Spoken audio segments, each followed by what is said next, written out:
விஷ்ணுபிரியா தற்கொலை வழக்கை சிபிஐ விசாரணைக்கு மாற்றக் கோரி திமுக சார்பில் தாக்கல் செய்த மனுவை சென்னை உயர்நீதிமன்றம் நிராகரித்துள்ளது.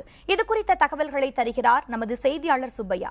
சுப்பையா, சொல்லுங்க, திமுக தரப்புல தாக்கல் செய்யப்பட்ட மனுவுல என்னென்ன விஷயங்கள் இருந்தது, அதை நீதிபதி நிராகரிக்க என்ன காரணம்?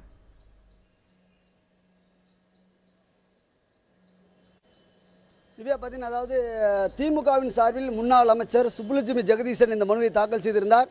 அந்த மனுவில் என்ன சொல்லியிருந்தார், அதாவது டிஎஸ்பி விஷ்ணுபிரியாவுடைய தற்கொலையில் சந்தேகம் இருப்பதாகவும், இதில் அவருக்கு ஒரு காவல்துறை அதிகாரியே இதுபோன்ற ஒரு தற்கொலை செய்ததாக தகவல் வெளியாகியுள்ளது. எனவே இதனை உள்ளூர் காவல்துறை விசாரித்தால் சரியாக இருக்காது என்றும், அது மட்டுமல்லாமல் சிபிசிஐடி விசாரணைக்கு மாற்றினாலும் உண்மை வெளிவராது என்பதால் இந்த வழக்கை சிபிஐக்கு மாற்ற வேண்டும் என்றும், சிபிஐ விசாரித்தால் மட்டுமே உண்மை வெளிவரும் என்றும் அந்த மனுவில் குறிப்பிட்டிருந்தார். இந்த மனு நேற்று தாக்கல் செய்யப்பட்டு இன்று காலை தலைமை நீதிபதி எஸ்கே கவுல், நீதிபதி டிஎஸ் சிவஞானம் ஆகிய அடங்கிய முதன்மை அமர்வு முன்பு விசாரணைக்கு எடுத்துக் கொள்ளப்பட்டது. அப்போது சுப்புலட்சுமி ஜெகதீசன் சார்பில் மூத்த வழக்கறிஞர் பி வில்சன் ஆஜராகியிருந்தார். தலைநீதிபதி இந்த வழக்கை விசாரிக்கும் பொழுது, அதாவது சம்பந்தப்பட்ட அந்த காவல்துறை அதிகாரி, அதாவது விஷ்ணுபிரியாவின் உறவினர்கள், குடும்பத்தார் யாரும், பாதிக்கப்பட்டவர் யாருமே நீதிமன்றத்தை நாடவில்லை. ஏன் அவரால் நாட முடியாத அளவிற்கு அவர் இருக்கிறார்களா? அதுபோன்ற சூழ்நிலையிலேயே ஏன் நீங்கள் இந்த வழக்கை தொடர காரணம் என்று எழுப்பியிருந்தார். அதாவது இது தொடர்பாக பல்வேறு சந்தேகங்கள் இருப்பதால் வழக்கு தொடர்ந்துள்ளதாக தெரிவிக்கப்பட்டது. ஆனாலும் நீதிபதிகள், அதாவது ஒரு முன்னாள் அமைச்சர் என்பதால் ஒரு குறிப்பிட்ட கட்சியை சேர்ந்தவராக இருக்கிறார், இது அரசியல் சண்டைக்காக, அதாவது நீங்கள் அரசியல் போர்க்களத்துக்காக நீதிமன்றத்தை பயன்படுத்தக்கூடாது என்றும், ஏன் இது போன்ற பாதிக்கப்பட்டவர் வராமல் நீங்கள் நீதிமன்றத்தை நாட வேண்டிய காரணம் என்ன என்றும் எழுப்பினார். ஒருவேளை பாதிக்கப்பட்ட குடும்பத்தினர் யாராவது நீதிமன்றத்தை அணுகியிருந்தால் அது குறித்து பரிசீலித்து இருக்க முடியும் என்றும், எனவே இவர்கள் அரசியல் நோக்கோடு வந்திருப்பதால் இதனை ஏற்றுக்கொள்ள முடியாது என்றும் தெரிவித்தார்.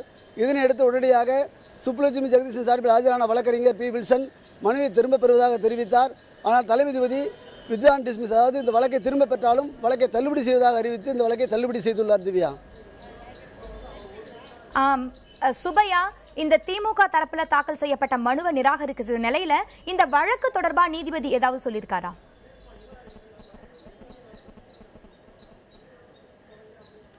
அது இந்த வழக்கை விசாரிக்க முடியாது என்று எடுப்பிலே நீதிபதி சொல்லிவிட்டார். என்றால் இது அரசியல் காரணங்களுக்காக, அரசியல் பின்னணி கொண்டு இந்த வழக்கு தொடரப்பட்டிருப்பதாகவும், எனவே இதுபோன்ற சூழ்நிலையில் இந்த மனுவை விசாரிக்க முடியாது என்றும், பாதிக்கப்பட்டவர், அதாவது ஒரு டிஎஸ்பி தற்கொலை செய்து கொண்டுள்ளார், அவரது உறவினர்கள் யாராவது, அவர் குடும்பத்தினர் உறவினர் யாராவது நீதிமன்றத்தை அணுகியிருந்தால் இது குறித்து பரிசீலித்து இருக்க முடியும்.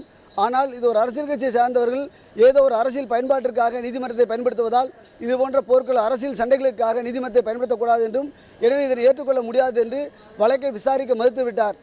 வழக்கை விசாரிக்க ஏற்றுக்கொண்டிருந்தால் மேலும் சில கேள்வி எழுப்பியிருக்க முடியும். ஆனால் நீதிபதி இந்த மனுவை விசாரிக்க முடியாது என்று மறுத்து, விசாரணைக்கு முடியாத மறுத்த நிலையிலேயே இந்த மனுவை தள்ளுபடி செய்துள்ளார். திவ்யா, சுப்பையா, இந்த டிஎஸ்பி விஷ்ணுபிரியா தற்கொலை விவகாரம் நீதிமன்றம் வரை செல்வதற்கு என்ன காரணம்? இந்த வழக்கோட பின்னணி குறித்து சொல்லுங்க.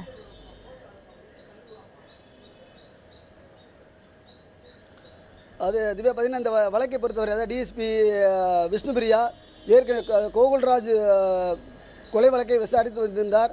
கடந்த சில மாதங்களாக மேலதிகாரியுடைய நெருக்கடி இருந்ததாக கூறப்படுகிறது.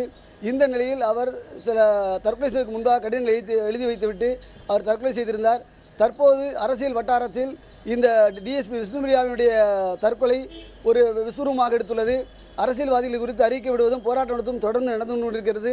நேற்று கூட சட்டசபையில் தமிழக முதலமைச்சர் ஜெயலலிதா இது குறித்து சிபிஐ விசாரணைக்கு மாற்ற தேவையில்லை என்றும், ஏற்கனவே சிபிஐ பல்வேறு வழக்குகளில் தமிழகத்தில் நடத்தி தீவிர விசாரித்து அதற்கான உரிய தண்டனை வாங்கி கொடுத்துள்ளதாகவும், குறிப்பாக சிறுவன் டில்சன் கொலை வழக்கு உள்ளிட்ட பல்வேறு முக்கிய அம்சங்களை குறிப்பிட்டு முதலமைச்சர் சட்டசபையில் தெரிவித்திருந்தார். அதேபோன்று திமுகவும் இந்த பிரச்சனை தொடர்பாக திமுக தலைவர் கருணாநிதி அறிக்கை விட்டிருந்தார். காங்கிரஸ் வி.கே. சிவன் மற்றும் பாமக நிறுவன தலைவர் ராமதாஸ் உள்ளிட்ட அரசியல் கட்சி தலைவர்களும் இந்த பிரச்சனையை கையில் எடுத்து கடந்த சில நாட்களாகவே இது தொடர்பாக அரசியல் அரங்கிலும் பேசப்பட்டு வருகிறது.